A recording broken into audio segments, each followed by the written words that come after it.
think already see us if they're already here for some while. Hell yeah, they do. Let me go ahead and tweet it out. Tweet these nuts. Good timing, by the way, because literally I just finished a chapter in Alan Wake, so. Good shit. How are you liking it so far? We'll talk about it. Oh yeah, that's right. That's why we have this podcast.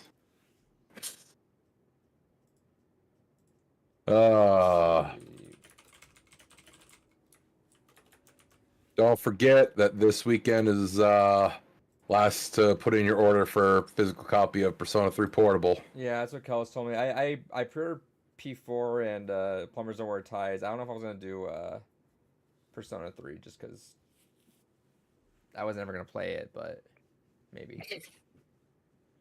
Fair. I mean, worst case scenario, you can always just play the PSP original, call it a day. Well, more like I was gonna do the remake. But it's different. I have a feeling that different means it's gonna be just P5R, but P3 defied. No, it's not. They've already confirmed Yeah. it's mostly just the original content. I know. I'm gonna stick with my guns here.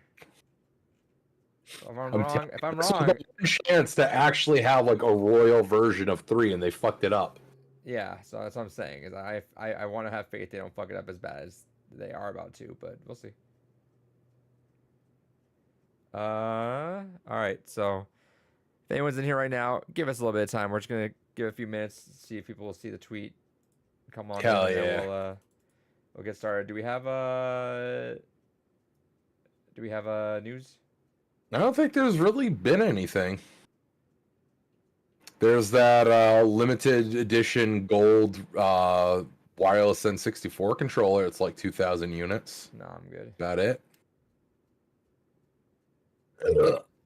There's the fact that my car dealership that I bought from still keeps sending me fucking, hey, do you want to buy another car emails, even though I've unsubscribed from their mailing list? And it's like, no, you crazy fucking weirdo. I just bought a car. Where am I going to get money for another one?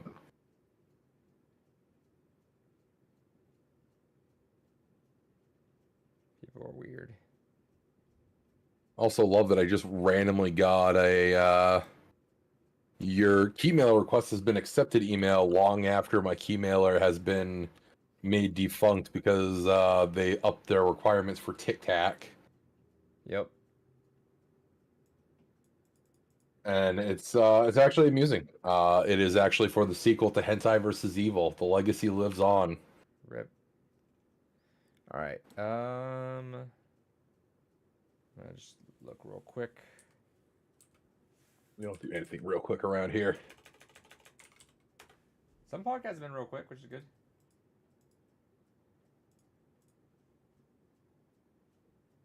Like, I think that's a bridge. I don't know. What's your fucking definition of what a bridge is? Famous last words.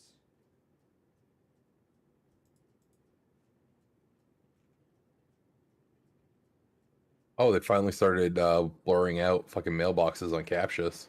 That's good to see.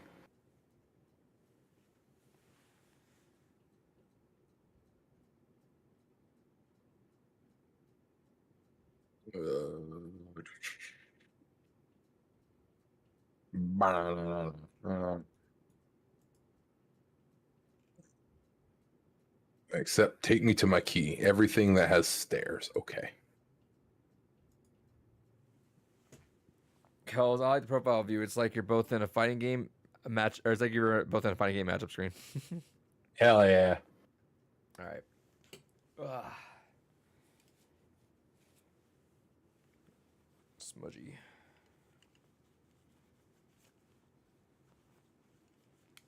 I'm gonna show you something super genuine here in a second, actually. You ready, David? Always. Welcome to the Blue Reese Podcast, episode number 229. I'm Adrian. David's got that side profile shot. He's not changing it. Yeah. He's gonna stick with it this whole podcast. I told Adrian before we got started that everything is still set up for how it was for me with Extra Life, and I have no fucking gumption to fix it. So we're just rocking this like style. Move the fucking camera to the front? No, because it's currently on like a tripod over here, as opposed to being like in a setup on my desk over here. So I don't feel like undoing all that and moving it over. That's not a webcam.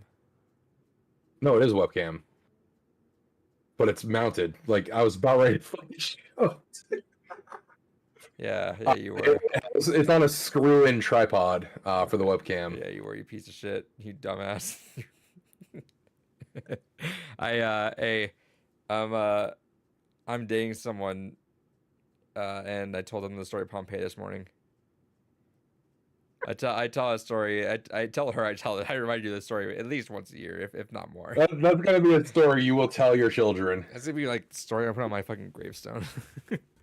All right, listen up, kids. Your uncle's pretty fucking dumb. You guys, Yeah. here's Uncle- a prime example. Uncle David ain't so smart after all. This is our video game podcast. We go live on Tuesdays on YouTube.com. YouTube.com/@depunked, I think, or YouTube.com/depunked. It's one of those shout outs. If you're here, though, you don't really need that. It's on Twitter.com/depunked. I'll tweet it out there. We talk about video games. We talk about some random shit usually, too. We'll see whatever one lasts the most.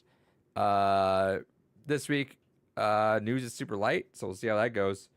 But, yeah. Let's just jump into it. Oh, actually, you know what? I forgot what I bought. I'm gonna get it real quick. Vamp to the audience. Oh, Talk to the audience. all right, audience. How have you been, audience? I have been okay. I got done doing my 48 hours with like an asterisk there. I did not end up doing the full 48 hours. Main reason being is by that final day for that final 6 hours, I was fucking out of it. I've mentioned this to Adrian off podcasts a bit.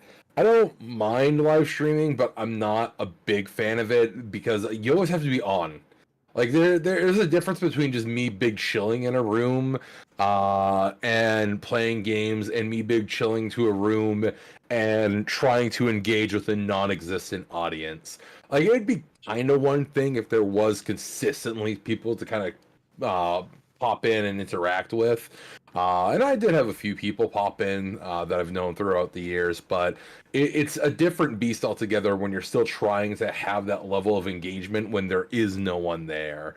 So I didn't do the quite full 48 hours, but I got damn close to it. Yeah, so I think we mentioned that before. The hardest part about being an up-and-coming streamer is you have to be animated for literally. I shouldn't say animated because that. It is. I do mean animated, but not like in the goofiness aspect. But you have to. Yeah, it's not like putting on performance all the time, but it's still being on. Like you have to be engaging, even if there's no one to engage with. Yeah, and you have to do that because if anyone were to come in your game in the middle of a match or something, and you just don't happen to be talking, they'll just leave before you even notice that comment. Which you were playing. You were like, wait, what did I get? You were hooked in Luminous. And I typed in Thick Dave, and then my connection was choppy, so it didn't. I was gonna leave anyway, but like I was there for like a minute, and you were like honing. I'm not expecting you to look away during a rhythm game, but then you just didn't respond back, and I was like, that's the kind of shit. Like if you're actively trying to stream, that's the hard part that you gotta watch out for. And then it's easier. That was not a good setup for that either. Like, cause I was here, and then it's like, oh fuck, I gotta clear my neck always to look over what's going on. Yeah. So the way I have it is, all my like new stuff is on monitor farthest. Camera, which why I looked this way a lot, is my main monitor, the one I game on, has our cams in full screen, and then over here, this one is OBS. Usually, I would have it that it used to be, I think, before on prior, I would have full screen here, OBS here. Reason why I changed that is because when I would do it that way, I would sometimes miss OBS comments.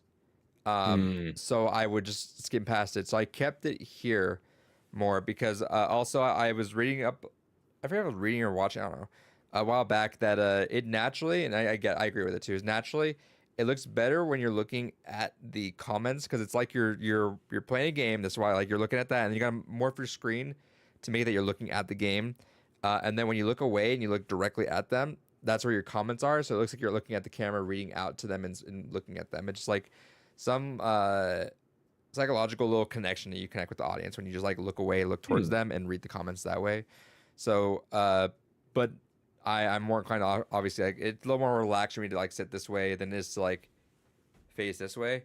So a lot of times when I'm looking away from, I say it's 230 episodes in almost. The reason why I do look at this way is because the bigger camera is for David right here. But when I try actively as much as I can to just look this way directly, but that does slip up a lot. Yeah, and it's one of those things that if I was just streaming purely by myself, I would have had everything hooked up to my main gaming monitor and then just been straight on. But where the partner was with me throughout most of it, honestly, aside from when she had to work, I had to kind of make sure that we were able to both kind of be actively engaged with it. And Yeah, huddling around a computer monitor is not the most comfortable thing. yeah, I've had this little, and maybe you can put your 2 cents on this. I've had a small like itch in me to like make a new Twitch, and kind of promote it even at work, because I Mm, at this point in my life I don't really have egregious jokes. Like I make some dark humor jokes, and that's about the most of it. I think, and you can attest this 100% more than I can, but like yeah, towards the trying ends of our talks, they wouldn't really be on stream. But like towards the trying end of our talks, like a lot of the jokes that you were not okay with, again, I'm not trying to put anyone under the bus, but like it's just like some of the edgy humor stuff like that. It's kind of drifted away from my own personal uh humor. yeah, Um, Occasionally there might be something edgy and funny, right? But like a large part of that's not really my thing. So I was like, maybe I'd drift away and make another Twitch account and kind of, because so like, it's like some teachers will make an Instagram just for students. That way they keep in yeah, touch with that. Like, all right, here's like a, oh hey, I went visit this weekend, something like that. Just because like you're not gonna give students your personal stuff, but you will give them right, like a school based account. That way, should like anything happen or anything like that, like accusation or something, you're able to hand over that account and like everything's clear, right? Stuff like that, and then also just exactly. a way to detach from personal all that. I was thinking about making one of those because Twitch, because I'm like, I literally there's not been a moment in time as of recent. I'd probably like maybe if I dug super fucking hard and like stretched, I would find a joke or a comment that I made that I was like not okay with. That you're talking like a decade ago, maybe at that point where we're making like dumb, young, early 20s edgy jokes, maybe, right? Yeah, Um, so I don't know. I've been toying with that idea because I think I can find a little bit of a audience probably just doing that. I feel like I'm engaged enough. Shout outs to Kel's, like Kel's hanging out with me playing Alan Wake. I get quiet a lot still, but I will talk a lot more when I'm streaming, more than I do when I'm playing alone. Um, and it's easier when you have people, right? The more active you have, the better, yes, the much easier it is because you can respond, you can go back and forth, but you have to really stretch out conversations on the streamer side if exactly. you are either lacking viewers or or alone. But I was thinking about maybe just doing that because I feel like if I made a steady stream, I'm thinking like now that I think about it, like steady stream, if I said like I don't know Wednesdays every day every week I stream something, and if I even take a step further and do it a little bit like our Halo 2 specifically, where we're going through Halo and kind of just give a little bit of history lesson like that.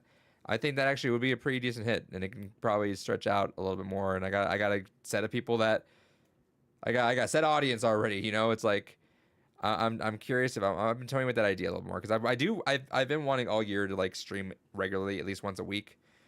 Um, it's just tough to find that motivation when it's gonna be you working while playing games, right? Because it's not.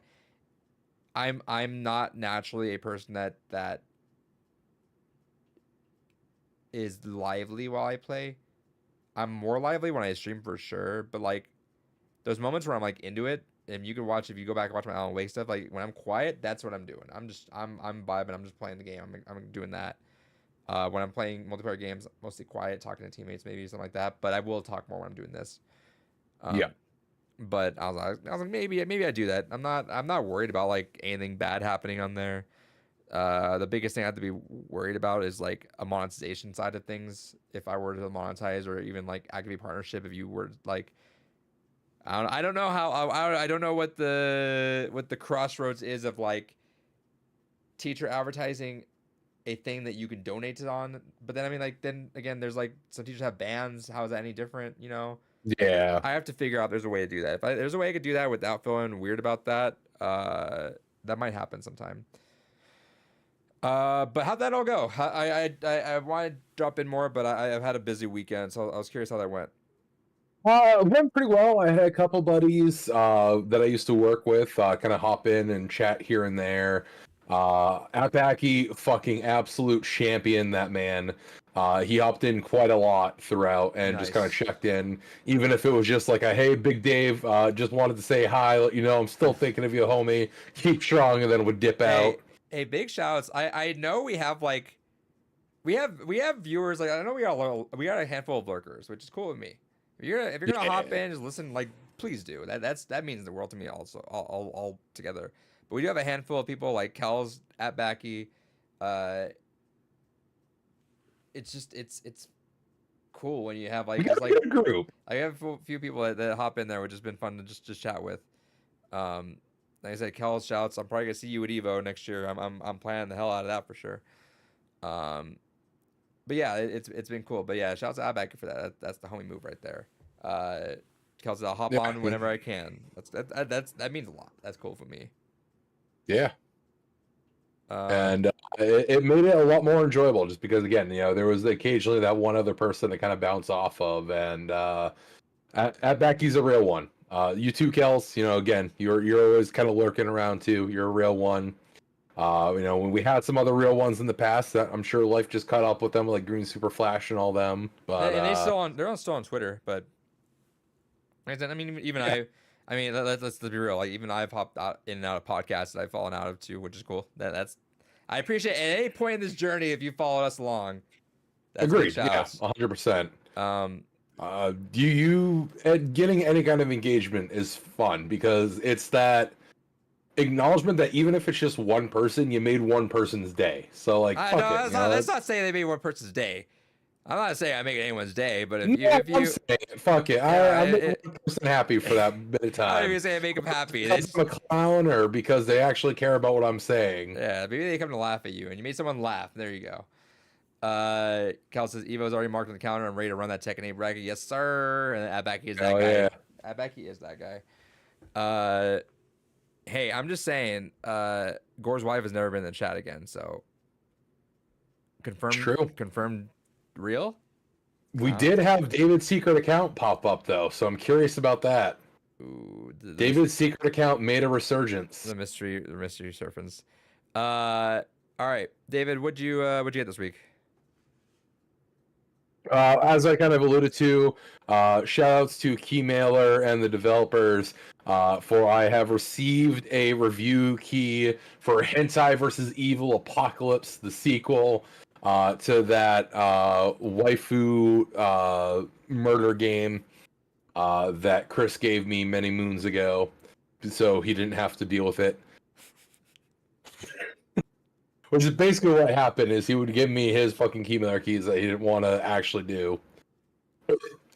Fine by me, free games, I'll take them. But yeah, shout outs to them. I will probably play through that, especially if it's as easy of another 100% as the first game was. Jesus.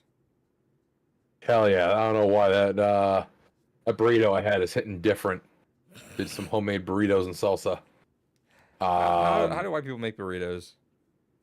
I fuck it up with beans and fuck it up with corn and rice and chicken. You use corn tortillas for that? Yeah. What the fuck, are you kidding? You use corn, not flour. Yeah. The smaller ones Sometimes, yeah. for burritos. Yeah. That's fucking weird. That's the fucking not corn or burrito. I guess is like whatever. Like that's like some Chipotle ass shit. That's fine. Using corn tortillas is fucking weird for a burrito.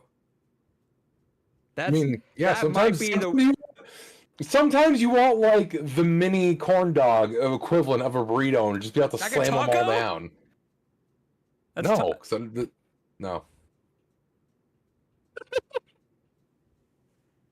that I am not exaggerating. I'm not playing it up for the podcast. That's the weirdest fucking thing I've heard in a really long fucking time. That is like not sarcastic. I'm not even trying to be funny. Like that is the weirdest fuck. I've never heard of that.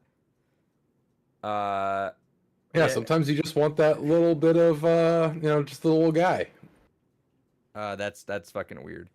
But yes, aside from that, then Leah makes a homemade salsa that's really good. So we fuck that up with that, and yeah. So I have some more hands, but I'm relieved. Yeah. So first, I lather mayo on my tortilla. Yeah.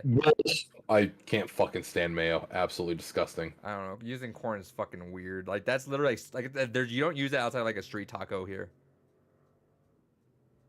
What the fuck?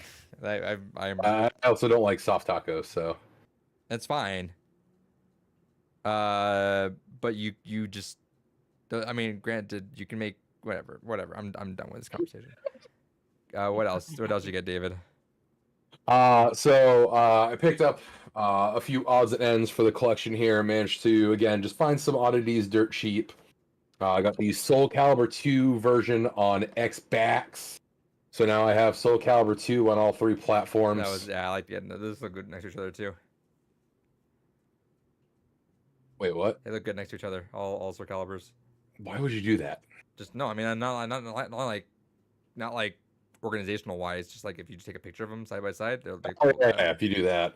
My GameCube copy, I do need to get complete in box. Sadly, it's only loose, but we do have those completes for PS2 and Xbox. And then managed to snag this for a few bucks. Sadly, no manual with it, but kind of whatever. And that is the Yu-Gi-Oh game for Xbox. Yu-Gi-Oh! Is that worth anything, or is it a few bucks? I think complete in box it does go for like 20-25. It has an interesting novelty to it, and that's one of the only Yu-Gi-Oh games that didn't release in Japan. Just because original Xbox. Yeah, that makes sense. Is it? Wait, is it rich? Wait. Let me see the cover again. Only on Xbox. Yes, this one was an Xbox exclusive. Is it good? I need to buy that. I've heard good things about it. It's one of those things that I never played it back in the day because, again, predominantly a PlayStation person. But it also has another interesting distinction about it. 2 others, actually. One, it was the first game to like make sure that like pretty much all the monsters had 3D models for them. And considering that there's like a hearty chunk of monsters in it, that's kind of cool to see. And that it was the first instance that you could get your hands on a copy of the Winged Dragon of Ra card. Oh, nice. I'm gonna check it out then. Beyond that, got this nice and pretty minty and complete in box. I managed to snag this for only $5, which apparently I guess it goes for like 30. And that is the special edition of Space Channel 5 on PS2. Nice. Then lastly, this finally came in the mail. I remember when Wario64 posted about this being only $10, and it finally came in.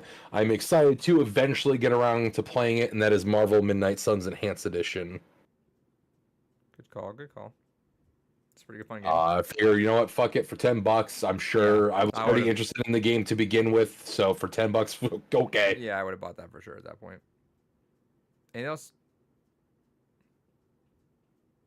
That is it, Monfrere. Let's see. I forgot to show us off last week. Or if I got that, I got Mario Wonder. Hell yeah. And then I mentioned this last week because I couldn't withhold my excitement. Got that nice ass Grim Fandango vinyl. So fucking good too, honestly. I'm so excited for this. This was a big want when I played that game, and so having it there now feels fucking good.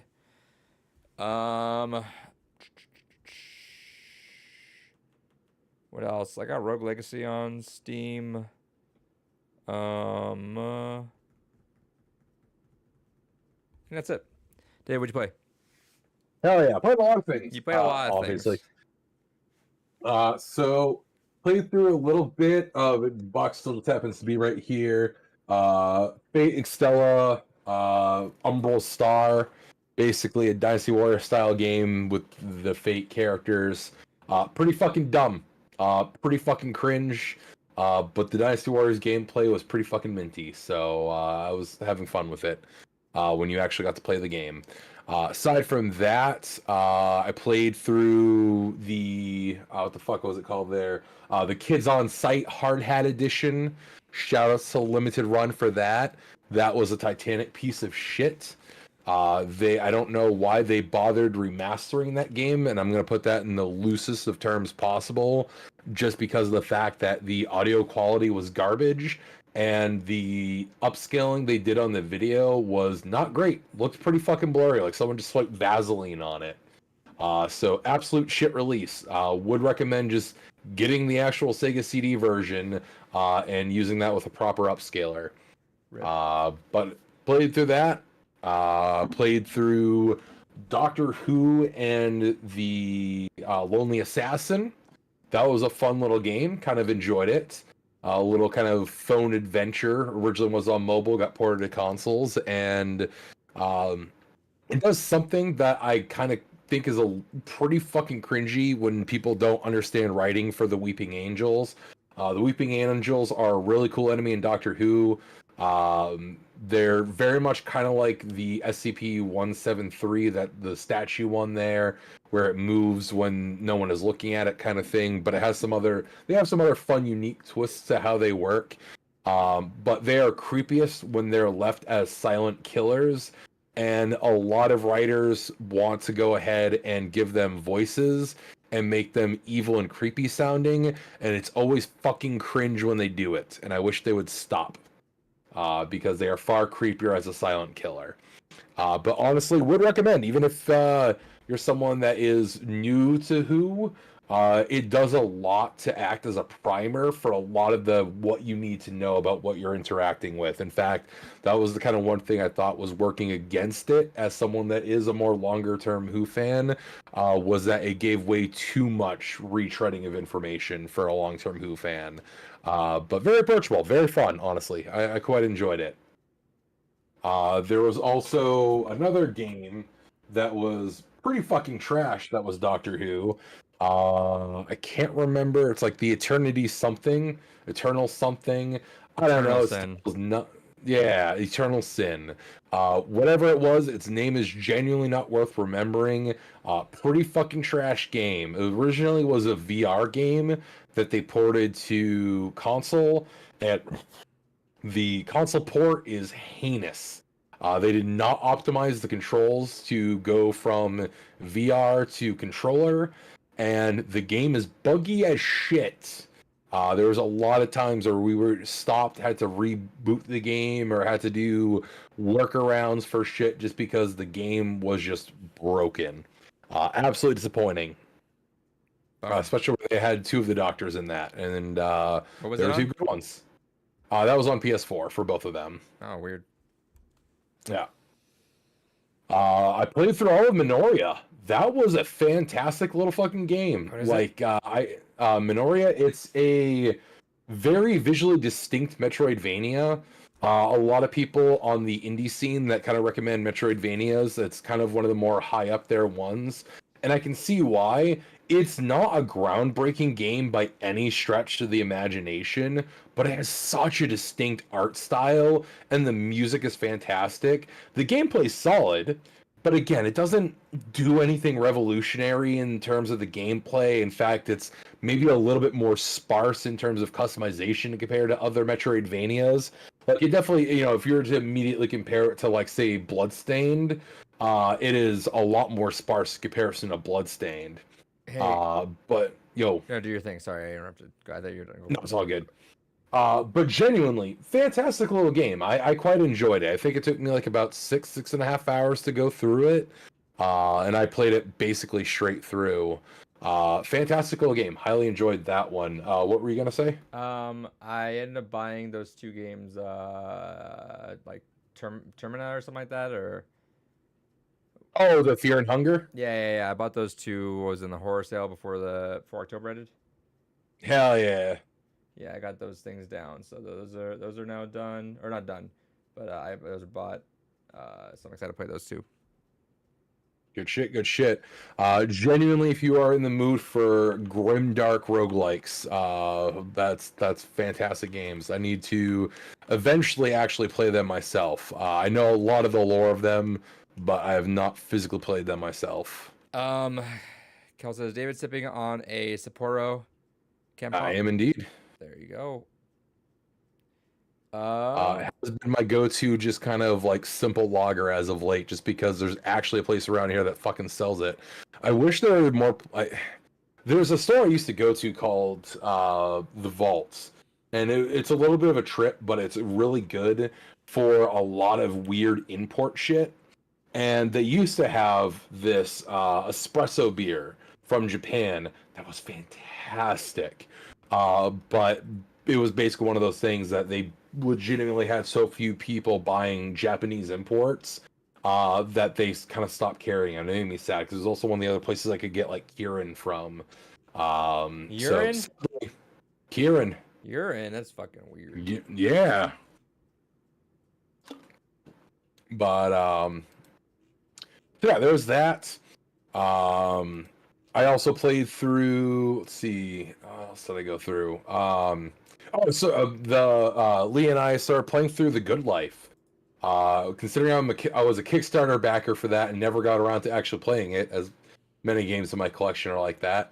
That's also a pretty fucking cozy game. Nice. Like, real talk. I actually quite enjoyed what time we are playing on that. Very much feels like if you put a mystery game on top of Animal Crossing. So if that is something you're kind of in the mood for, fucking recommend. Very cozy, but at the same time has like an intriguing through-line story. A mystery as in like a pretty dark... Like an Agatha Christie kind of thing. Is it a dark story or no? No. It's a much more lighthearted affair. Because I was gonna say, I feel like you'd get a whole slew of true crime fans who also love Animal Crossing. Gotcha. No. This one is far more lighthearted in tone. Okay. At least so far. There's definitely a few things that make me kind of like raise an eyebrow, but it's definitely the art style and direction and a lot of the inspiration. We were commenting on this. There's a lot of things in the game that clearly show that the development team really, and I remember this from like the Kickstarter updates as well, that they really took their time to like understand like rural culture in the UK. And there's even like a lot of like Vicar of Dibley references, which we thought was kind of interesting, just because one, that's such a weird, bizarre thing that other than people that are old from the UK or weirdos like Lee and I that just like weird old British shit. I didn't think anyone would bother to make references to fucking that, but also would recommend Vicar Dibley. It's fucking hilarious. But so yeah, it's genuinely really cozy game, and if you're looking for Animal Crossing with an actual story, fucking highly recommend. Hey, Crazy Pepperoni in the chat, how you doing, buddy? Another regular who's pretty cool to have around. Appreciate Jim. Agreed. Oh fuck, man, I went through so much. I fucking went clinically insane, and I played all of EDF World Brothers straight through. I did see you playing EDF at some point. Yeah, that was like a 30-hour game. I'm just like, fuck it, let's go. Feeling shit, but otherwise good. Feeling like shit, or you feeling literal shit? Like, is there? I'm not judging it. That's a thing you're into. That's fine. But otherwise, you're feeling like shit. Hope you get better. I mean, hopefully you're not a corporaphiliac. I would want better for you in life, but there's your boy Abbacky with the hell yeah. Hell yeah, my boy Abbacky, true fucking hero right there. If you're sick, homie. What do you got? Hopefully not COVID. If it's COVID, I hope it's COVID V2, which is a lot better. Yeah. Much better to have. But yeah, no, EDF World Brothers, fucking phenomenal. I mean, it chugs on Switch, but like on some level, EDF chugs anyway, so I'm kind of not like... Yeah, you probably like it more the more it's fucked up, which is ironic coming from you. I mean, that's just the nature... The EDF series, its whole legacy is being budget titles, like bottom-of-the-barrel budget titles that just have a unique charm to them. But genuinely, World Brothers is fucking wild. The whole setup is that it is another reboot to the series. It's a spin-off reboot. And they got the voxel style, so like the kind of Minecraft aesthetic to it. And that's kind of charming and different for it.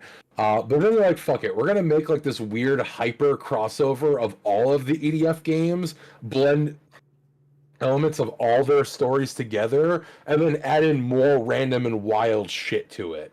And it was a fucking ride, dude.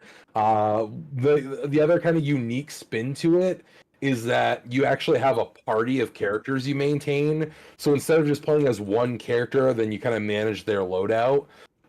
You have like 4 different characters you pull into battle, and they all have like a class template, and then those classes have different abilities that they can unlock and different weapons they can unlock. And so there's a lot of mixing and mashing of parts as you go on and level things up. And it got to a point where there was a lot of different really cool things you can do with mixing and matching all the characters, and you could swap between them on the fly, kind of like a Lego game. And oh man, such a fantastic ride. There were so many good story elements. The voice acting was great. A lot of the weird, goofy charm of the series was put on display.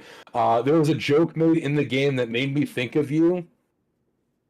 Because the first time you fight Saurus, who was like the Erginist of like old EDF, old day EDF before they had to change him up because he was too much like Godzilla back then. They actually already made a joke of like, oh, shit, this is an unwinnable fight, guys. Just like damage him enough and eventually go away. And they're like, oh wait, what do you mean we can't kill him? They're like, oh no, this is one of those scenarios where like you obviously can't win, and this is just a damage check, guys. Don't worry about it. Just do your best, and he'll run away. Oh my god, love to age me. Yeah. I'm looking Their favorite at element. I'm looking at I don't know if it wasn't the same people that made that one, I don't think, or maybe it was, but I love that the studio just makes Earth Defense Force. That's all they do, except since back 2010 they made a action game published by Nintendo only in Japan. Yeah, Sandlaw is the main developer for Mhm. EDF. This one was actually done by Ukes. Ukes did Insect Armageddon and Iron Rain. Yeah, but the main ones do only that, and then I guess that they did some game published only in they did a couple of Nintendo only published games, and I guess that one of those games has been repped in some sort of small fashion in Smash Bros. Interesting. In terms of like trophies or stickers, they've been or spirits in each of the Smash Bros. Games since. That's kind of neat. Yeah, Earth Defense Force looks fun. It's a pepperoni. Phenomenal series. I fucking adore it. Phenomenal. I Genuinely don't know my about favorites. that. I don't know about that. Phenomenal. It, If you want to say fun, I'll let you have it. But phenomenal. Earth Defense Force is to the shooter genre what Dynasty Warriors is to the action genre. Yeah, it's not phenomenal though. It's phenomenal. It's It's fantastic. fucking weird. All right. What else are you I'll playing? buy every Dynasty Warriors game, just like I'll buy every EDF game. Sure, you can So buy them. They're not phenomenal. they're fantastic. No, absolutely, You can say they're 100%. great. Phenomenal. That's a big word, David. You can't even spell No, they're phenomenal.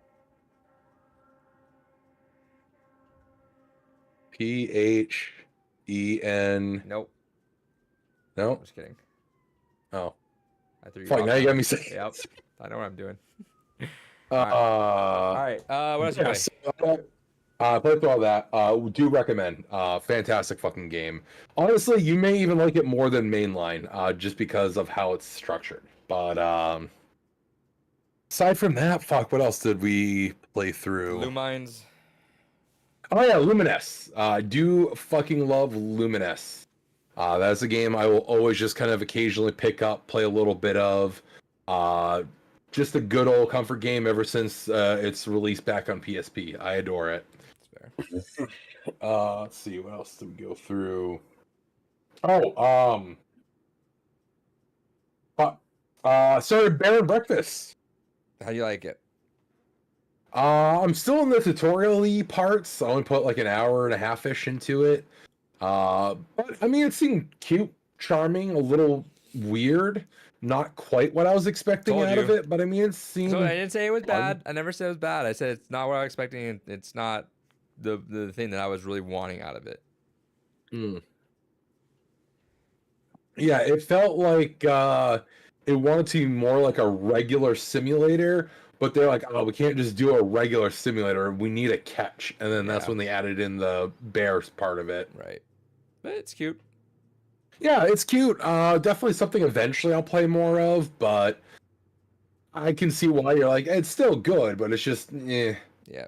Um, yeah, especially after then later playing Good Life. No, 100%. I'd fucking play that far more. I feel like there was like one or two other things. Went through a fuck ton.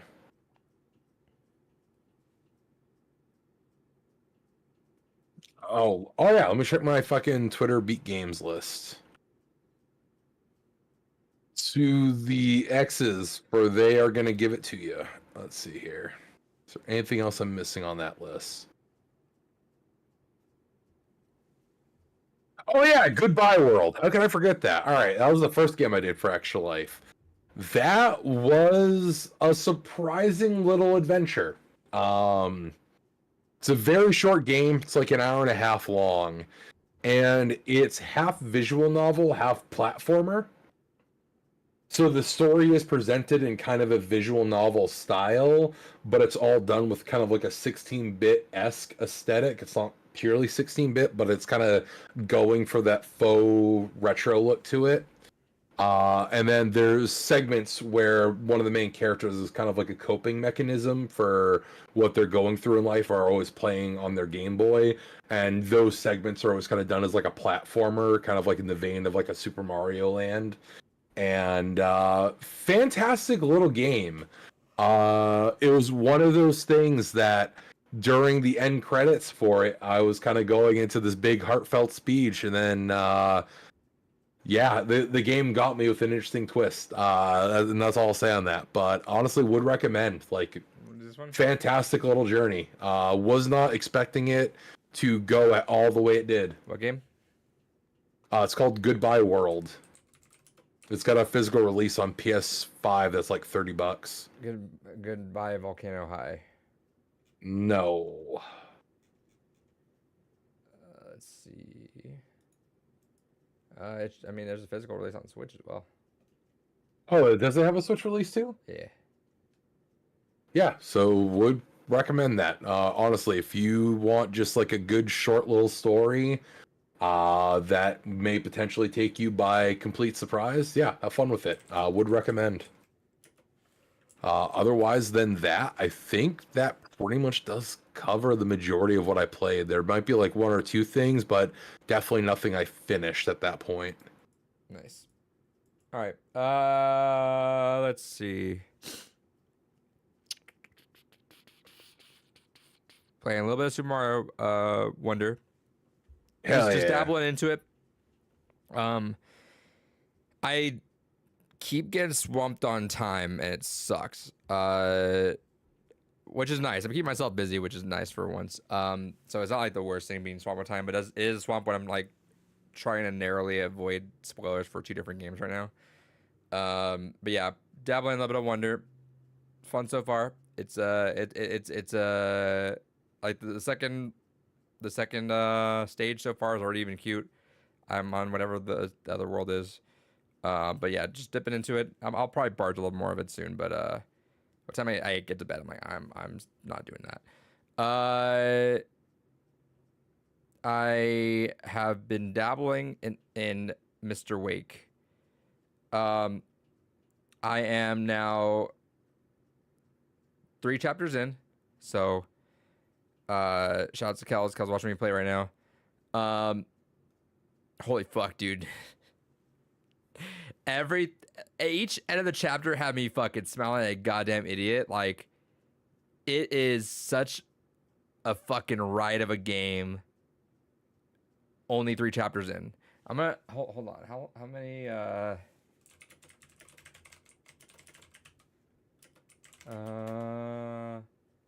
okay.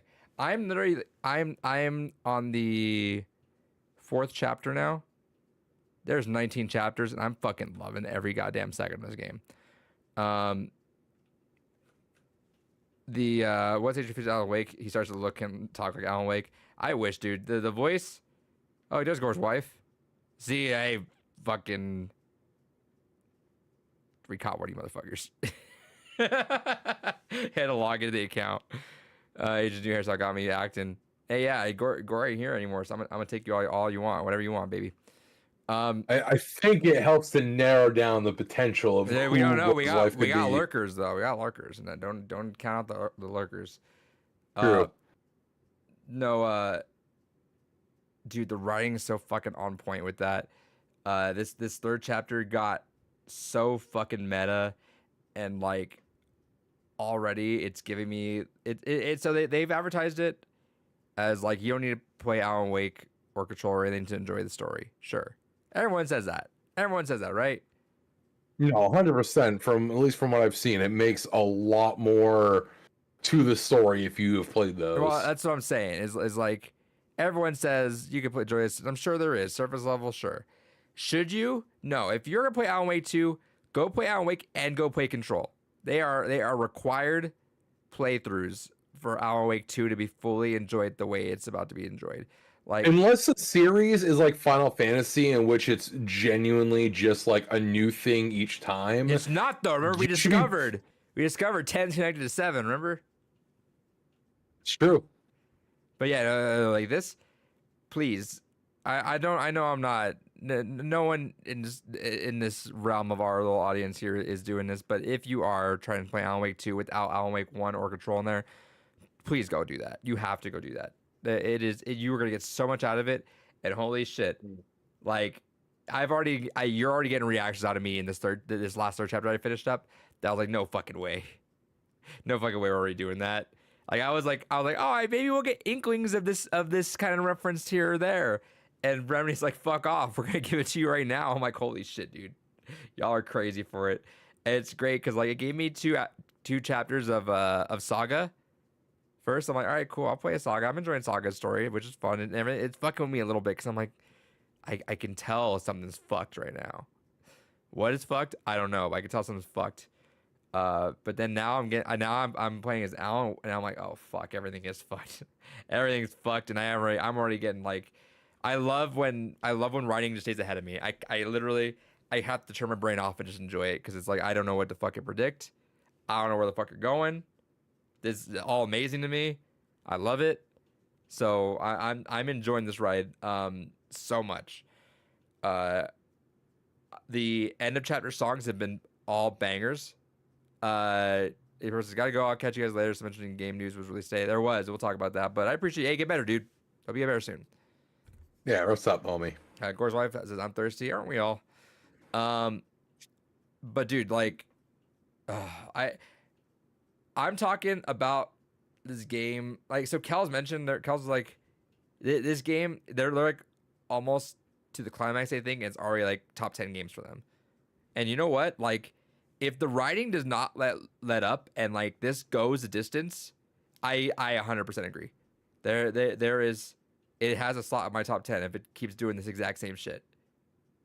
Which is so funny because I've only watched a couple episodes of Twin Peaks, and like I can already see there are a lot of references. I'm like, yeah, that's a reference. That's a reference. That's a reference. Oh my god, dude! Like I had to like pause for. I had to like breathe for a second. I'm like, I don't know where to go, and it's so fun just not being able to predict shit or like you're just ahead of me, which is fine. Run laps around me right now because it's such a breath of fresh air right now when it just feels like a lot of games. I'm not saying anything bad about them, but like I feel like I've gone through enough stories and just delved into like that minutia of structure so much that it's hard to play something that surprises me in a good way. I'll get surprised in a bad way every day. No, I can appreciate that, especially more now being with someone that is very much that type 2, where she will get frustrated with things if she can see where they're going. Yeah. So it's kind of one of those things where I kind of appreciate that sentiment a bit more now. But I'm glad it's keeping you on your toes. Dude. I am genuinely excited for you to be as invested into it as you are. Oh man, I know it's such a fucking bummer because I know you would have potentially have bought the game already or waited till Black Friday to get it if it was physical, and you were like all right on that, and then like the second I saw that G-Man Lives review, I would have immediately canceled the pre-order. Honestly, Because honestly, here's what's gonna happen. Here's what's gonna happen. I'm already gonna tell you. I'm gonna predict the future here. If a game is in my top 10, you know I'm gonna hype the fuck out of that game. So what's Yeah. gonna happen is it's gonna be some sort of like talk about this where I'm gonna sell you on this with every bearing of my goddamn heart. Here's the thing: even if it does hit your top 10, it's still having to climb an uphill battle. Because I did not care for the first game, and I thought that American Nightmare was better, but not great. You cared about the talk more than the actual game, which is fair, 100% fair, and I agree with that. I think my analysis of the game is better than a lot of where that filler for the game went. But yes. I mean, even the grand scheme of it, I can make an argument for saying that the filler bullshit and all that stuff. Remember we talked about that? I was like, that filler, was it bad gameplay or not? It wasn't bad gameplay, but it was like, was it boring and like a little tedious? I mean, it wasn't sure. bad gameplay. It wasn't bad gameplay. Like, the gameplay mechanics were fine. Like, the first game was bad gameplay. I don't think it's not bad. It's fine. It's fine. It's not. You cannot tell me again. I'm gonna go back. You can't tell me when you're fucking over here hyping up EDF when something like that is janky as fuck. It's fantastic gameplay. Janky as it is. No, and there's so many fucking menus. You're reading fucking paragraphs for everything. I'm sorry. But I will admit, it's fine. Same thing. Alan Wake is fine. But like, again, like the story-wise, when you dissect the writing, the fact that the filler could even be like a like meaning for how we just spew bullshit hoping like that, right? Like it's cool. And like little by little, I'm trying to keep up with this with Sam motherfucking Lake over here. I'm trying to keep up with him, and like I'm already thinking of like allegories and meanings behind why we're doing this thing and what's happening. Like even though we're getting a mindfuck of a story, what's the layer behind that mindfuck? I'm just like already trying my best to figure something out. So like, if this is the big old if, because like right now I'm hearing amazing things about it. I have no doubt that even if the quality were to take like a tone, like a step down, that it would be in the running for game of the year with me, sure. But like if it manages to stay up here and stay as clean, concise, and as like engaging as it has been for me now, this is cracking my top 10, and I'm willing to like go to bat for this game. And I don't die on a lot of hills for a lot of games. Like that's what I'm saying is like that's my idea with life. And we talked about this, I think even like a few weeks ago. It's like I will die on hills for things I care about. And those hills I die on, especially the history I have with David, if I die on a hill 99 out of 100 times, I will swing. And not saying he's gonna be like a big fan of it, but I'll swing his interest enough to be like, okay. And sometimes I do swing him enough to make a fan out of him. Not always, but like I will swing him around that other way. But like, dude, Cal says Alan Wake 2 is a perfect blend of show and tell.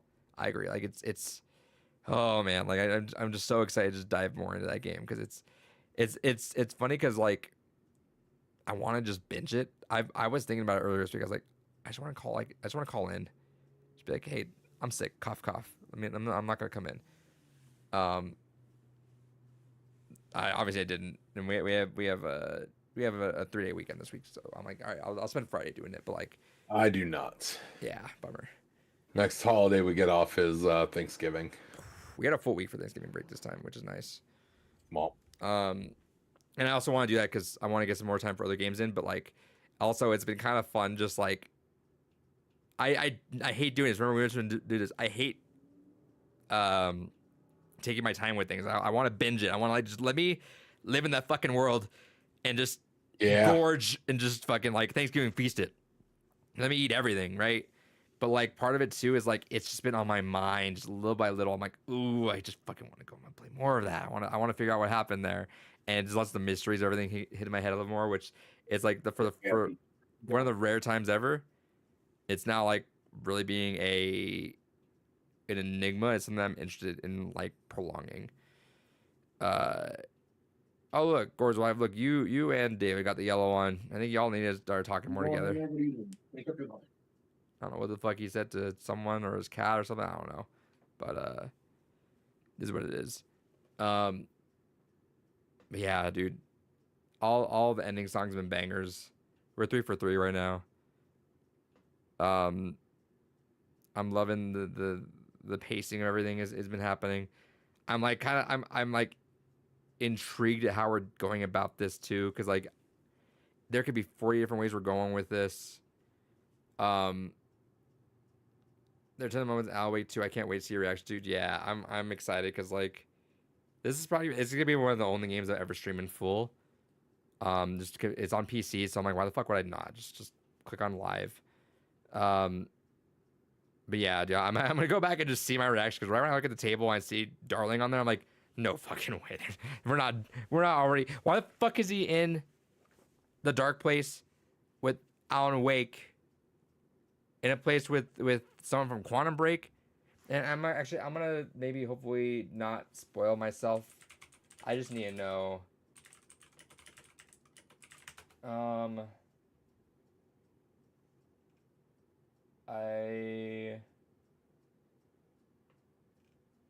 don't know. No. I just did a quick search. Are Quantum Break and Alan Wake connected? I saw the first couple articles that were not. I saw the first things I could see that didn't spoil me, and I haven't seen anything. So maybe. But like just that kind of connection, I'm like, I just love it. And then having Sam Lake be a reference to the fake character, I'm like, I don't know. I'm enthralled, David, and it's been a long time since the game just got me like in that kind of idea. Abag says, I'm totally out of the loop for Alan Wake universe. Should I give it a try if I enjoy good story heavy games like Mass Effect, God of War, Horizon, Zero Dawn? Okay. Let's see. How do we approach this? If you like story heavy, yes. I would not use those as a baseline comparison for how the story is presented. I would say using something more akin to like an ARG would be a more fair comparison. So if you've ever followed along with an ARG before, honestly, that is kind of more the actual storytelling vibe that these games give off. Or if you've honestly ever enjoyed a more abstract show like a Twin Peaks, that's more the kind of storytelling vibe that it gives off. It's a far less direct narrative and far more expects you to put in a bit of work into how it all works. You know what, Kels? I do not disagree with that. Kels said, in my opinion, if I'm going to get someone into the universe, I'm pointing them to Control first. So here's why I don't disagree with that. One, I actually kind of find the connection more fascinating if you start at the end of that point and then dive back to Alan Wake as like a prequel for that whole thing. I think that's kind of a fascinating way to go about it. Plus, I think Control is just a fun game. On top of the crazy story narratives that we're going through. So I think playing Control, enjoying the world and enjoying the gameplay while you're going through it, and then seeing that DLC that's so fucking weird, and then going back to it, you'll appreciate it because you'll know Alan Wake is about the story above the gameplay. Again, I totally disagree with David. I think the gameplay is totally fine. I think it's fine. I never felt like, oh, like the game doesn't ever glitch out like that. It doesn't ever like, it's never like. To be fair, add the caveat that I was playing the PC version as presented on Linux. Oh, so maybe some of my experiences could just be because I was playing PC through Linux. Yeah, I didn't have any glitches with the game. So that's definitely where some of my glitches came from. But also, even Alan Wake Remastered on PS5, I just was. Sure. But gameplay was never like bad. It was long-winded in certain parts, for sure. And I think playing that with the notion of like we're gonna get to that point eventually is kind of where I'm at. That's literally what I'm doing with Twin Peaks right now. It's like I've been told all the fucked up shit I'm seeing and all the things I like is like this weird show that just seems kind of like just normal with us, like a slight little pinch of weirdness here or there is gonna get that fucked eventually, which is like what's getting me excited. So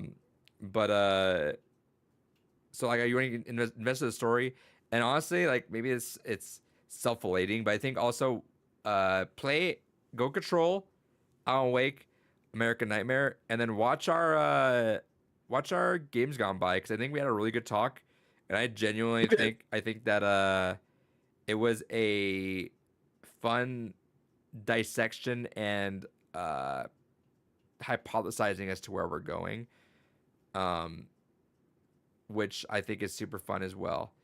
Because I think there's a whole allegory behind Alan Wake that I'm trying to connect with Alan Wake 2 as I piece together now. There's a whole in Control itself is also crazy. So enjoy story heavy games that really leave you thinking on your toes. And it's not presented in a linear fashion, which is, I guess, I'm trying to say, I don't know if linear is the right way. It's not presented in a, it's not presented in a typical fashion. Yeah. It's definitely, it's a linear game, but like the details can get out of whack. Some of the story beats really leave you confused and thinking as to what the hell is going on, which is kind of the point though. Is like as everything gets more muddied up, the game gets more muddied up. So it's cool in that fashion too. There's a lot of really cool aspects about Alan Wake, especially like going back after all this, which is fun. The gameplay again is not the thing that you're going back for. It's just a story, and I think once you really get into that story, you'll love it. And I think as we mentioned in the podcast, David sort of got marred by this high talk of Alan Wake, which was weird to me because like it never hit a pinnacle. It was like a game that a lot of people talked up, but like we're not talking like 9 or 10 game. No, but I think it's because of the communities that we were in. Like a lot of the kind of like web fiction communities and those really talked up Alan Wake. Like that was a big game for that kind of scene. Which it was that big game for that time too. Like, yeah. But definitely, like I said, where definitely I can see why. Because again, a lot of the storytelling elements have an argishness about how the presentation behind them. So that's kind of where like I got a lot of people from back then hyping that game up for me. And again, seeing the hype for Alan Wake 2 and everyone like, oh yes, finally this is happening. It's like, all right, well let's kind of see. And then just kind of going into it was like, oh, this is of its time in many ways. And I even said, and to be fair to it as well, if I had actually played it back then when it was new, I probably would have had a little bit more reverence than I do now for it. I don't know, man. Alan Wake 2's fucking awesome right now, dude. Like, it's so good.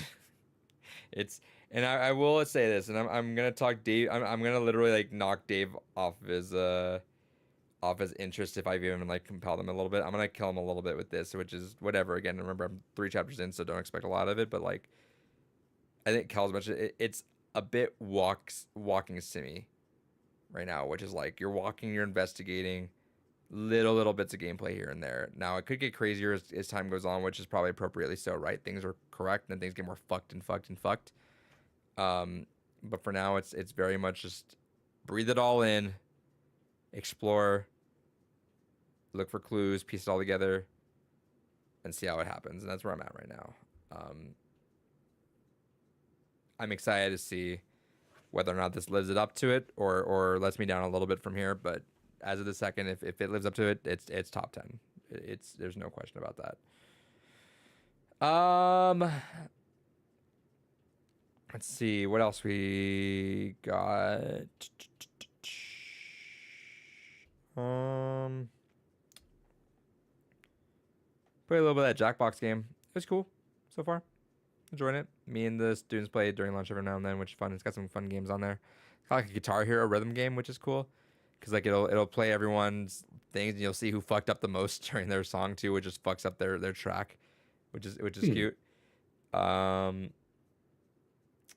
see. Yeah, that's about it. Let's get to some news, and I actually want to do a little segment before we leave out too. Real quick, I did finally remember the other game that I had played, and it was Bayonetta on Switch. How'd that go? I had played Bayonetta before. I never played the Switch version, and holy hell, it made me want to just kind of stop playing and re-pick up the game remastered on one of the remaster ports. It looks good for Switch, but it looked chunky. It looked fucking chunky. I think I played it on Switch. I don't think I minded it. I would definitely much rather play one of the other like remastered ports that have come out for PS4 or Xbox than I would for the Switch version. It looked rough. I bet, but I don't even think I played anything. I think I literally played the Switch version. I don't think I minded it, but I never played. That was my first time playing it though. I was gonna say, did you only play it handheld though, or on like a big screen? I forget. It's probably handheld though. I don't think I would want to play that big I'm sure screen. on handheld it looks perfectly fine, but Especially on blown that up on old, a screen. see, well, here's the thing: is a lot of games look really good on that OLED screen too. Well, yeah, if you're playing it again on a Switch screen, even if it's non OLED, it looks perfectly fine because it's on such a small screen. But blown up to a 50-inch plus screen TV. Do you still play your Switch docked mode a lot? I only ever play my Switch docked. Yeah, the I only almost game, never play handheld. the only games I ever play on docked mode, because I don't even use my dock, is just Smash. Yeah, I have only ever basically played my Switch docked. It's Interesting. very rare for me to play in handheld. Interesting. David, let's get some news, and I do want to do something before we leave. Oh, what news do you have, good sir? So I'm gonna go through a couple of just smaller topics. We have something to say. Cool. If not, then we'll move on, which is fine with me. Modern Warfare 3's campaigns got fucking lambasted in reviews. See that? I did see that apparently there was an interesting thing where for some folks, it was requesting you to physically put in Modern Warfare 2 Disc 4, which was fucking hysterical. Yeah, this is by far and away the most rushed Call of Duty, it seems now. Unfortunate for those people that play Call of Duty and just chill with it, but that's what it is. I mean, at least it finally revealed that these really are nothing more than just expansion packs. Yeah, I'm hoping Microsoft changes that up a little bit though. I'm assuming they're trying to get that out there before just as part of like, all right, we're not gonna spend more money on this merger shit. Speaking of, Microsoft may lose 120 million due to that Overwatch League shutdown, which we kind of talked about before. I'm kind of confused as to why it's news now. When Overwatch League was shutting down, or I guess still getting voted to be continued, they were like they're hemorrhaging money. Like no one made their money on Overwatch League. Yeah. And so they were like, hey teams, we're offering you a deal. We'll give you 60 million if you want to end your contract like a year early, or you just go with it again. So every team's like, oh, I mean, it's kind of like a way to force them out just so they can just get rid of it and chop it up. But Yeah, just be done with it all. yeah, so that it looks like that if it happens, that's gonna cost Microsoft 120 million. But like I assume that was already known. I don't know why it's the thing. Anyway, Baldur's Gate 3 helped spike Hasbro digital game revenues by 133%. Again, I know we've talked about this a billion times. We're gonna go over it again, but I know David's like apprehensive towards ever playing that. He's not going to, but big shout outs. I think it's still the game itself has been well made and well written. So I think team itself deservingly so. I will eventually play it. Because even Leah's been like, I kind of want to try that. Are you making her not? Huh? Are you making her not? Is she not doing it because of you, or is she just? No, she is even more Okay. staunchly a vote with your wallet individual than I am. Okay. I have things I'm willing to compromise on. She does not compromise. So it's kind of one of those she things compromised. where She married you. I mean, fair enough. But We love Big Dave. no, it's fine. No, people still know that detail, but that's fine. Well, that's fine. No one I know watches this anyways. Get it used. That's kind of what I was talking about. Is I'll probably end up getting it used because even though I'd want to get it for PC, just because of the fact of mods and everything, I think it's better off just getting it used and not allowing myself to go that deep into the game that way. So I think that's probably what will end up happening. Is I'll end up getting a used copy. Nice. Let's see. PS4 and PS5 will no longer have Twitter integration. Shout out to Elon. Hell yeah. Saw weirdly a lot of people being upset about that, and me going, "Wait, people actually use that?" and then moving on with my day. Fair. Nintendo just dropped that they're making a live-action Zelda movie. Cool. We'll see how that All works right. I mean, I kind of wish they hadn't fucked over that really cool animated Zelda series that looked like it was in the works, but Shit happens. Uh, Nintendo also just released a bunch of plans. I think they got worried because that Switch 2 rumors and leaks have been kind of like kind of bubbling up there. So they're just randomly like, "Hey, we're still supporting Switch. Never mind those leaks. They're fake." Everyone's like, So like they released a bunch of numbers here. Shoutouts to Mario Wonder, 4.3 million units already sold. goddamn. Biggest release for a Super Mario title. Let's see, it says this is a fast selling Super Mario related title. Let's see. Super Mario related title will tend to sell consistently over a long period of time. We anticipate the title will be an appealing choice for consumers over the holiday season and continue to sell next year onwards as well. Mario Wonder is the first entirely new entry in the side-scrolling Mario series in about 11 years. This title provides surprisingly new. Okay, so just give details about that. I think it was also due in part with the Mario Bros movie, which is fair. Let's see. They also said, yeah, like they put out this fucking future outlook. Nintendo Switch will enter its 8th year. New titles will continue to be released.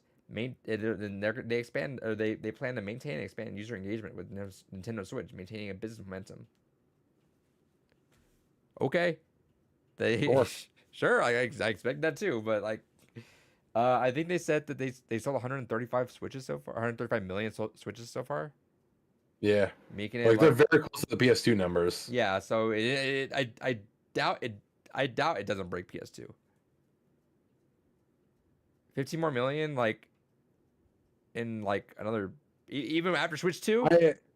I think because of Switch 2 they won't.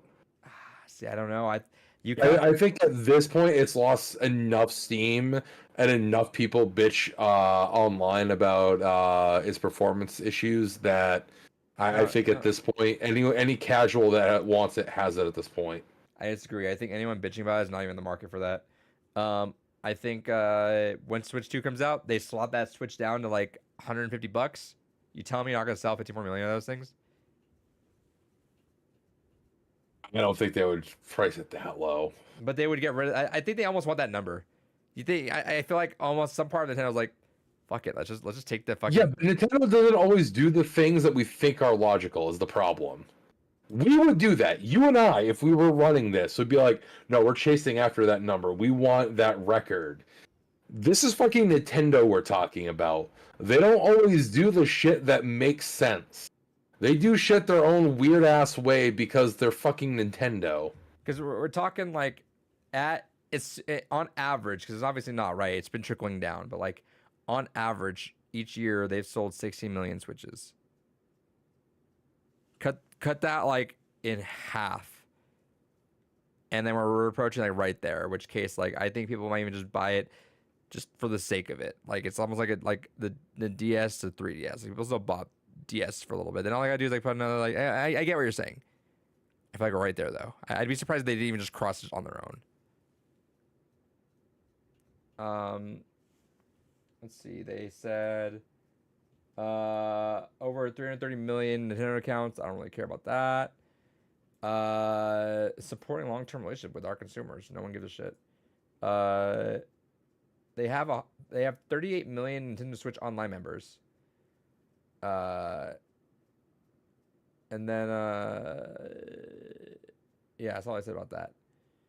But yeah, they did all that, which was it was weird posts. Like I don't know.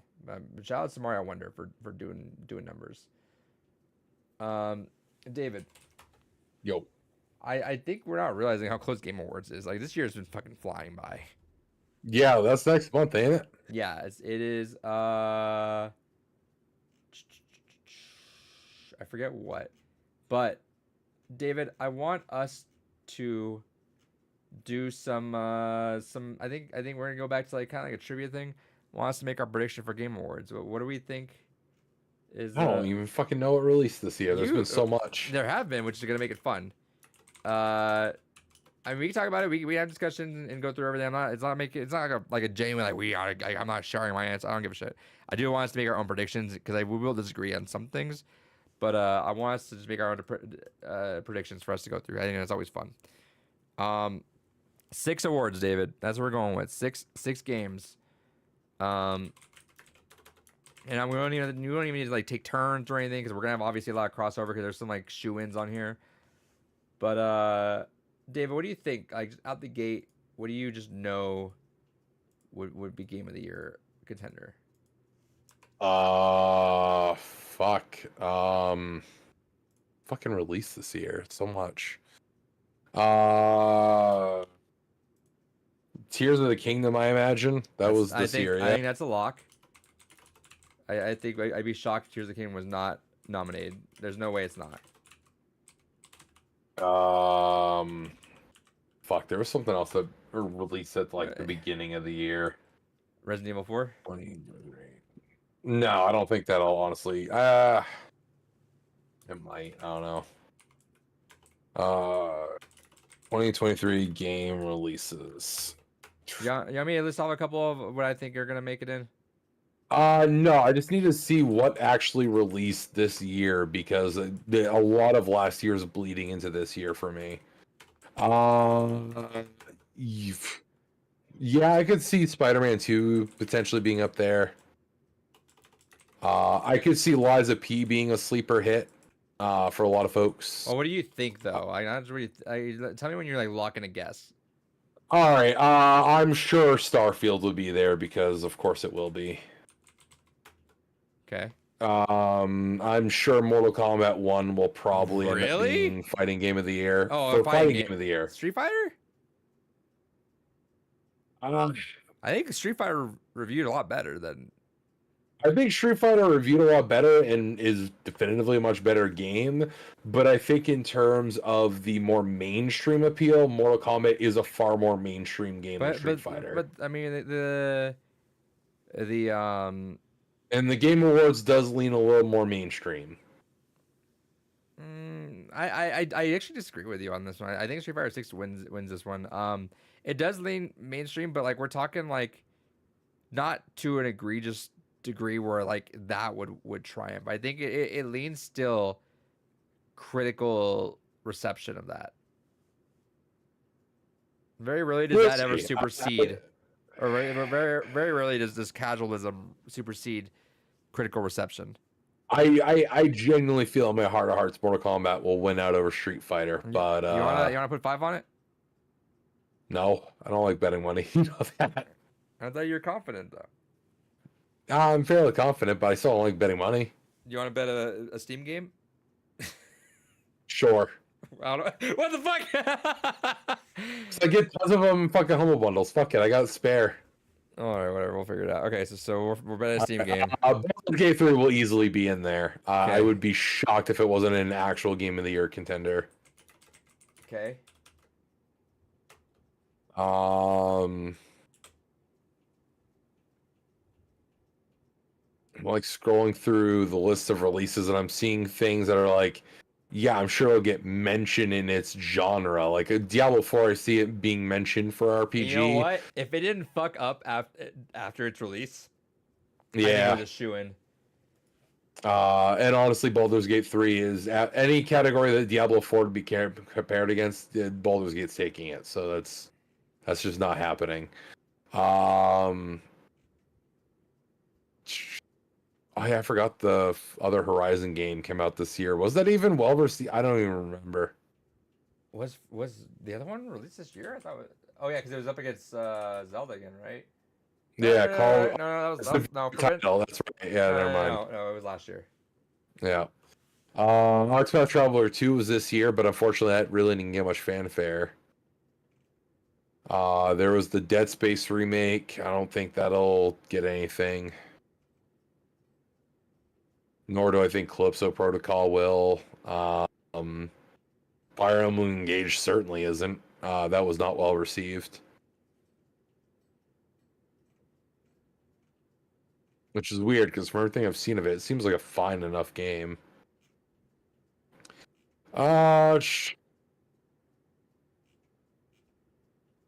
Like even, which is funny because like even like the ones that could be sleeper like sneak ups, like you're talking like Hogwarts Legacy. Like I mean, there's a world, and I don't think it could be, but like I can also see like Wasn't it last year? no, that was this year. Oh, was that this year? Yeah, we're talking like a 5% chance, but like if it made it on the list, sure. Like I can see that. Like that would definitely be the one that's argued against the most, but like it's not that bad, right? Like Liza P, Sea of Stars. All right, let's see here. All right, so big hits in January. Obviously, Forspoken will be on there. Yeah, holy shit. Honestly, as I'm scrolling through like a bit more of a comprehensive list of games, there's a lot of games I'm like, fuck, I forgot that it even Final came out Fantasy this year. 16, dude. Yeah, 16. That was actually one of the ones I was just about to say. Atomic Heart.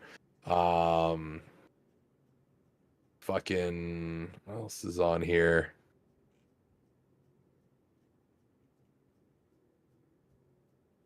Oh yeah, we have two like a dragon games this year. We have Ishin, and then at the end of the year we have the other one there. Eight or what? No, the man with no name. That's Remember, it. you got Hi-Fi Rush, which was man, I can speak, which was reviewed very well actually. Yeah. Oh, and Kirby's Return to Dreamland Deluxe. Pikmin 4. Pikmin 4, which apparently is the highest, the fastest selling, I should say rather, Pikmin game, is due soon be the highest selling one in the whole series. Star Wars Jedi Um, Survivor. Yeah, there's that. Wulong Fallen Dynasty, that was another banger game from this year. Um, I got 5 that are locked in. I'm thinking about the 6th slot though.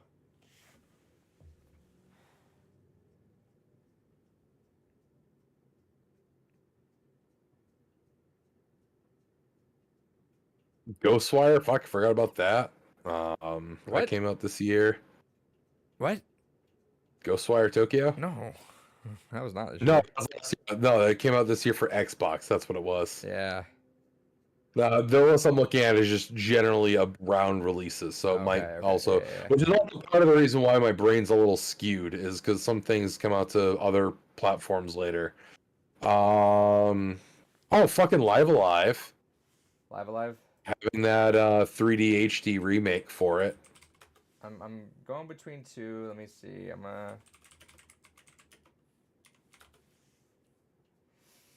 Ooh, what do I think? What do I think? All right, I got my 5. You want me? You got any more? You got Tears of the Kingdom, Starfield, Baldur's Gate 3. Yeah, those are the ones I'm like absolutely certain of. You don't have anything else you want to lock in right now? Because I'll really read my 5. But No, yeah, there's so many fucking games in here. I genuinely can't like actually conceive of it. oh, so you don't want to even like lock in just 3 more just for the funsies of it? No, because there's so many games that I'm like, yeah, that sounded good. Like again, I've played fuck all of games from Yeah. this year, so I'm just curious what you would think, even if you had to like just throw a random dart to like whatever your brain thought was received the there's best. like 12 games I'm staring at right now on this list. I'm like, yeah, any one of them probably. Okay. I don't know what fucking people like. So, my 5 so far: Tears of the Kingdom, Baldur's Yep. Gate 3, Yep. Spider-Man 2, Alan Yep. Wake 2, Super Sure. Mario Bros. Wonder. All sounds logical and reasonable. I think Alan Wake 2 is seeping into the zeitgeist a little bit more right now, and I think it's got that recency bias to it. Same with Mario, same with Spider-Man. Baldur's Gate, What's the cutoff on them? November or something? yeah. I just don't know what the 6th is, because I'm leaning between 2 games right now. In a perfect world, I'd be leaning between 3 games actually, but realistically, 2 games. The fake one that I thought Street Fighter 6 being on this list would actually be totally cool. I would fuck with that a lot. If Street Fighter 6 being on Yeah. this list, I'd be totally chill with that. It's not going to, unfortunately. The 2 I'm leaning with, Starfield and FF16. Hmm. Starfield more because I just know that is the casual one that everyone's played and knows of. Remake, yeah, RE4 remake is actually up there too with the other two, but I think with the years stacked as much as it is, I think 4 remake didn't remake enough for them to like consider it upper tier echelon game of the year stuff, right? Like I would personally be pretty bummed out if RE4 remake, much as I love RE4 remake, again, a fantastic, better version of one of my favorite games of all time. Yeah, amazing. But for a year that has been this stacked, which has been a long time since a year's been this stacked, I'd be a little bummed out if a remake won over all this, right? Like I feel like that's just a Fair. little lame. Um, but not to give shade to RE4 remake or Dead Space, like both fantastic remakes, and I'm glad they came out. But any other year I could have seen it. Like last year I could have seen them being nominated for sure. But I'm torn between either Starfield or FF16. FF16, which was better received, and it actually still catches that audience too of like the more niche gamers. But Starfield also is a little bit more fresh on this list, right? Because I don't know, because like I feel like FF16 is a little bit is more story based that would fit with like a Baldur's Gate or Alan Wake in terms of like, oh, really good game with story versus Starfield, which was appreciated for its gameplay, right?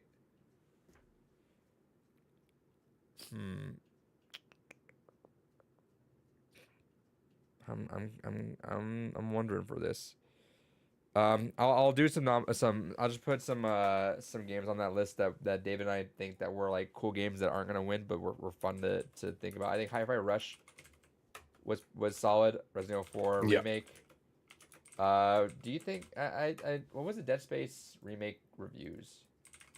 I think they were pretty high because I remember early in the year I was talking about how they were basically trouncing Callisto Protocol. 89, yeah. What else was potential that could have won in other or could have like done well in other years? We mentioned. Sea of Almost all of them. Sea of Stars, Street Fighter 6, like we mentioned earlier already.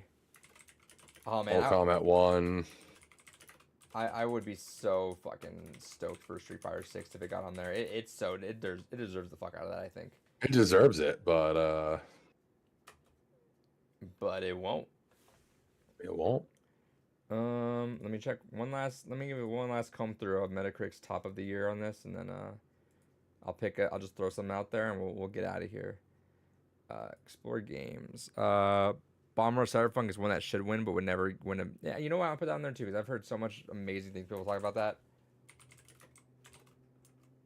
That's on my list to eventually play as well, but it's just one of those games that's got to be set back on for a little bit.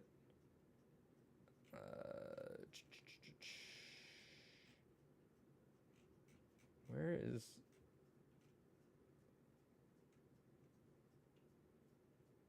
Oh my god, are you gonna give me this list or not?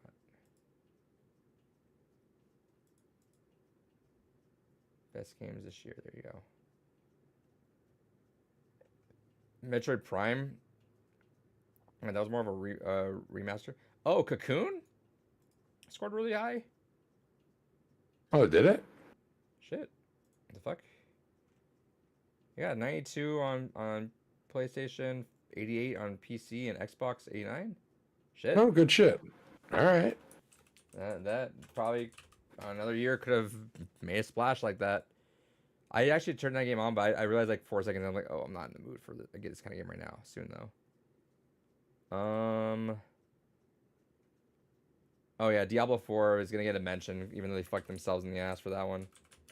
Literally, if Diablo 4 didn't fuck themselves like that bad with how shitty the post-release content was, it would have 100% been one of the, probably the other pick, honestly. Hmm.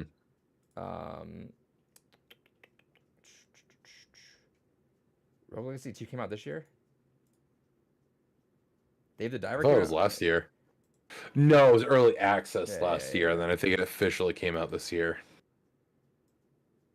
Does that count? I know that's kind of Baldur's Gate, but Baldur's Gate is like also to like an nth degree because it's like 2/3 of the game came out. Yeah. I mean, technically, I think they go by when it is officially launched and not by any early access point. You know what? And Dave the Diver also got a 90 on Metacritic. You know that? No, I didn't. Yeah. I still know fuck all about that from whenever, unless aside from whenever you occasionally mention it. Should play it. Pete's Tower. Pete's Tower. Shout outs. Pete's Tower. It sucks because this is like the year where like all indie games are just like, sorry y'all, everyone's game finally came out. So, oof. Yeah. Ghost Trick. Ghost Trick got 90 on Metacritic. Let's go.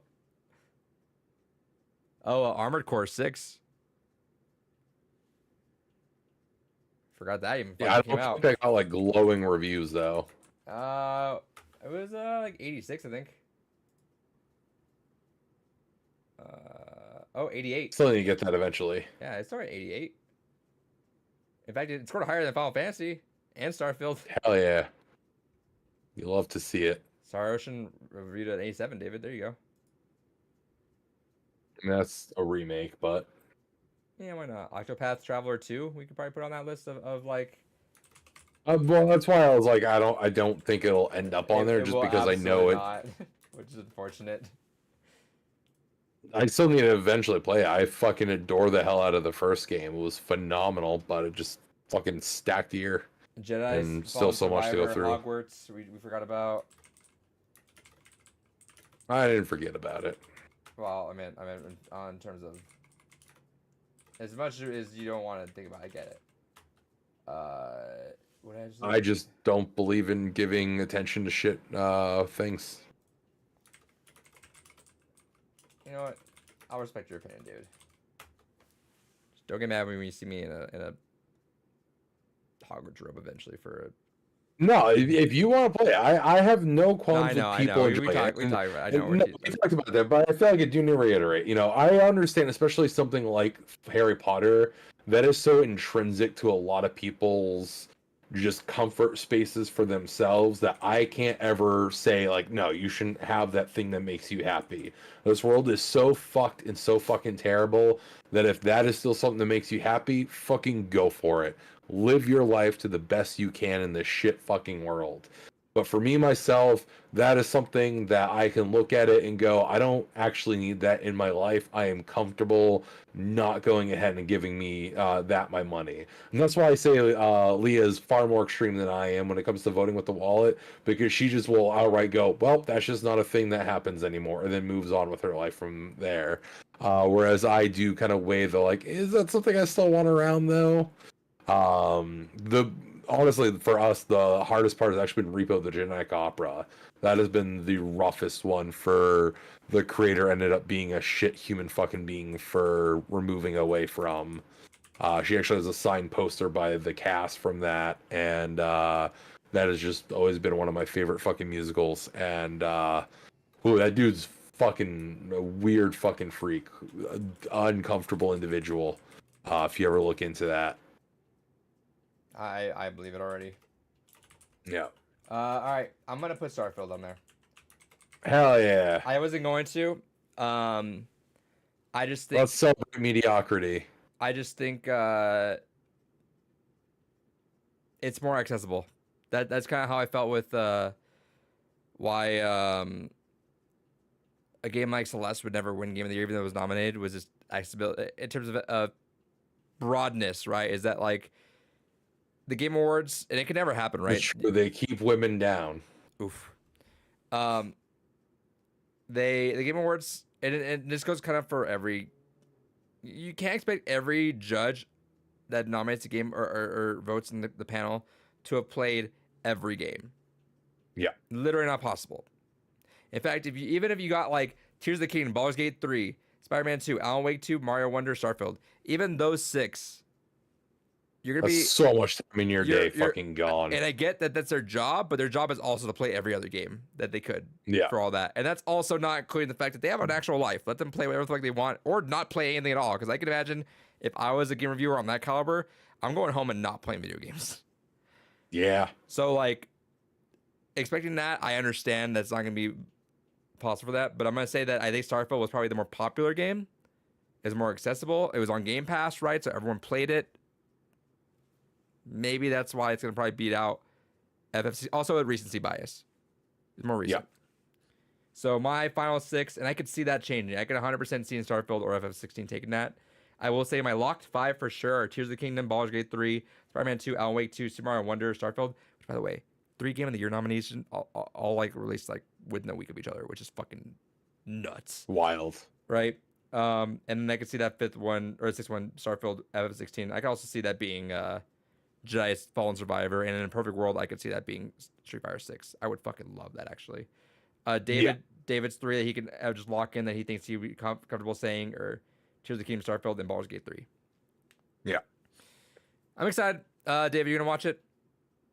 I mean, obviously, there's always going to be reveals, so. Yeah, so we'll try to do another watch along, see if Rabbi Kid comes back as a guest speaker. Oh my fuck, Rabbi Kid or fucking goddamn Bill Clinton Kid or whoever else fucking mongrel decides to fucking get up on stage and try to be fucking popular for 2 goddamn seconds. And I hope Keeley also just invests into security, because unfortunately that's where we're I at. hope eventually he just fucking kicks one of these kids in the face. They're gonna say shoot.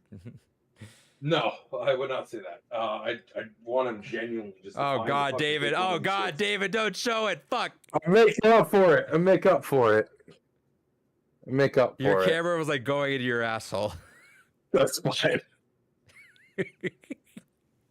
I make up for it. Sweet baby. I wish you didn't. I did just not make up for it. How did that work perfectly?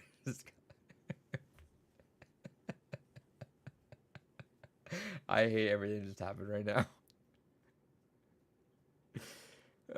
You even got N Passbot to just break character for a second. Dave, for exemplary contribution to Extra Life, you've been awarded a year pass. Please say the word on stream to activate, and literally 2 seconds later, goddamn. Oh God. I try to stop. I don't know what else I could have done, y'all. I should just end the stream. Unfortunately, we're on ultra low latency, so no matter how fast I was, that's all you're gonna see. Man. And Passbot, that crack though, yeah. Everyone that's streaming now deserves a veteran's discount. Everyone gets an N-word pass now for that. All right. Well, it's a good spot to end. Yeah, unfortunately, I should end it earlier. All right, everyone. Well, we'll see what the nominations are. We'll talk about them next week. Yeah, thumbnail, no, never in a million years. Only things one. Yeah, the fucking camera was going down into it too. It was unfortunate. We'll edit that later. We will react to Game Awards. It's been a while. Remember, Games Gone By will return. We're taking a little bit of a break from that, but we will come back with a vengeance. When are we doing Silent Hill again? Or what's the schedule? The revised one? The 20th. 20th. Yeah, and we can be flex if need be, because I know we've had a busy fucking life, and hell yeah, which has been crazy. But for now, tentatively, Silent Hill on 20th. With that said, we're out. Bye.